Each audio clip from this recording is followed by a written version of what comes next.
Let's go back to these drone strikes for a minute, particularly the one in Kazan.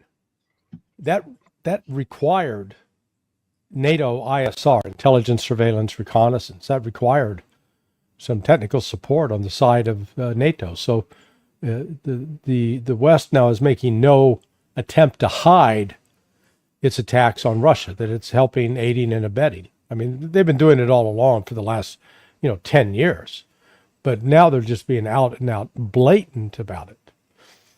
So either Bill Burns is there to say, okay, guys, yeah, we're with you. Screw, we're gonna screw those Russians. We're gonna get them. Or he's there saying, you better cut this out. We have no intention of following up on this. Is he going to try to shut it down, or is he going to expand it? But the fact that this attack into Kazan with the distance covered by those drones, this is important because I think Ukraine has now crossed a line. And Scott's right in that these are, we're using the Bibi Netanyahu definition of terrorism. I give Netanyahu credit for his appearance with Bill Buckley 1986, I believe it was, where he said, terrorism is violence against civilians for political purposes.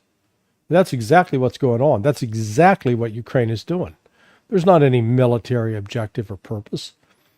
But, the thing that worries me is I don't think the West, and especially the United States, takes Putin and Lavrov and Gerasimov seriously. They don't take them seriously because they say, they're weak. Oh, we're going to do this. And they said it's a red line. Well, we crossed that red line. They didn't do anything. And so we'll just keep pushing. And they're going to push and push. And, it's that the cinematic moment where, the bully's constantly finger poking, the superhero in the chest. And finally the superhero, breaks their finger and, crushes their face. And that, I think that's where we're headed. That, these, I think some of the attacks in Kursk actually did kill a couple of people. And, but the biggest outrage is that it's all on civilians. It's not military. Because I put the Kirillov in a different category, because I say, okay, they put a scooter outside his house with a bomb in it. What would have happened if an Air Force plane dropped the bomb on his house and killed him? That's okay. We'll allow that, but war is war. If you kill a military personnel, armed, unarmed, they're wearing a uniform, that's different than civilians. Civilians should be off limits, but as we've seen in the history of the United States, we've employed terrorism as one of our main tactics. Yesterday, Putin said that war was declared on the Russian world today. And do you think that the special military operation is changing its face in the mind of Putin before Donald Trump come into office? I don't know. I mean, look, I know what I would do, and I'm sure the general staff in Russia have a lot more experience and know their country far better. But I guess I'm sort of surprised that they haven't just dropped every bridge across the Dnieper River to prevent any kind of resupply to the Ukrainian army that's east of the Dnieper. And then focus upon destroying any attempts to set up an alternative logistic resupply, and just choke off the army, starve them out completely. Now, I'm sure the Russians have thought this through, and they have a good reason for not doing it. But it is true they're achieving some remarkable progress now on the ground across the entire line of contact throughout, primarily in the Donbass, but in Donetsk, up into Luhansk, but also in Kursk, where they're have encircled the Ukrainians there. And the Ukrainians are dying at a horrific pace. But, I am a little puzzled with Putin saying, oh, well, the world's at war with us. Hello? You just figure that out? The United States and the United Kingdom, they've been at war with Russia now for at least 10 years. The Russians were just sort of, I don't want to say naive, but they're far more mature and adults, thinking that maybe we can sit down and talk, maybe we can reason. My message to them would be, God bless you.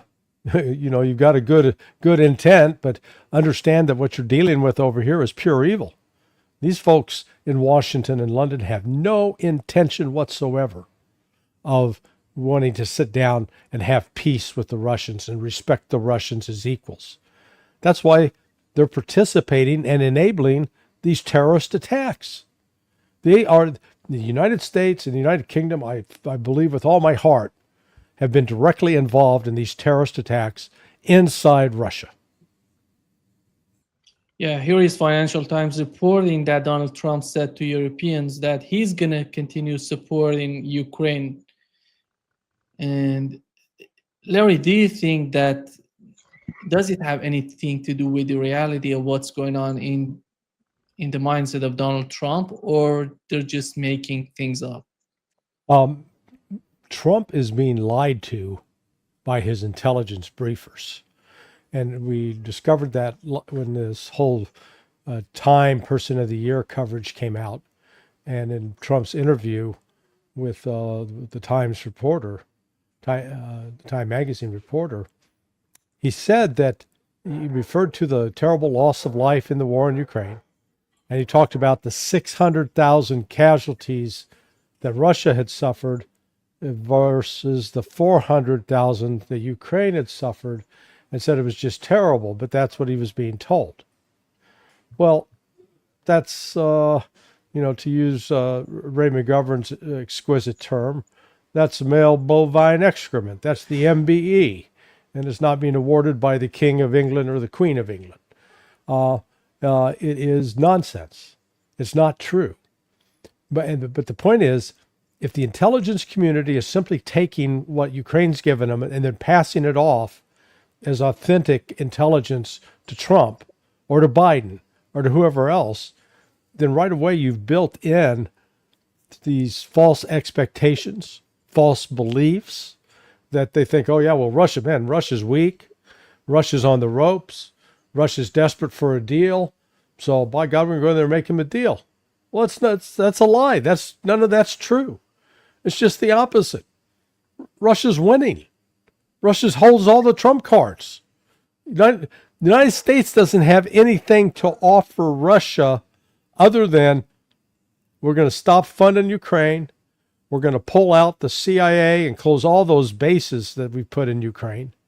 And just as a parenthetical comment or side note, during the war in Afghanistan over 18 years, CIA didn't have more than 6 bases scattered throughout Afghanistan, okay? And that was during a full-blown war there. And here in Ukraine, we had over 20. There's a lot to this story that we do not know in terms of the CIA involvement with the Ukrainians. But it'll be an ugly story once it comes out. But still, the point is, Trump's being lied to. And by virtue of being lied to, he's not on a solid footing to even have substantive negotiations with Russia, because what he's going to offer them is nonsense.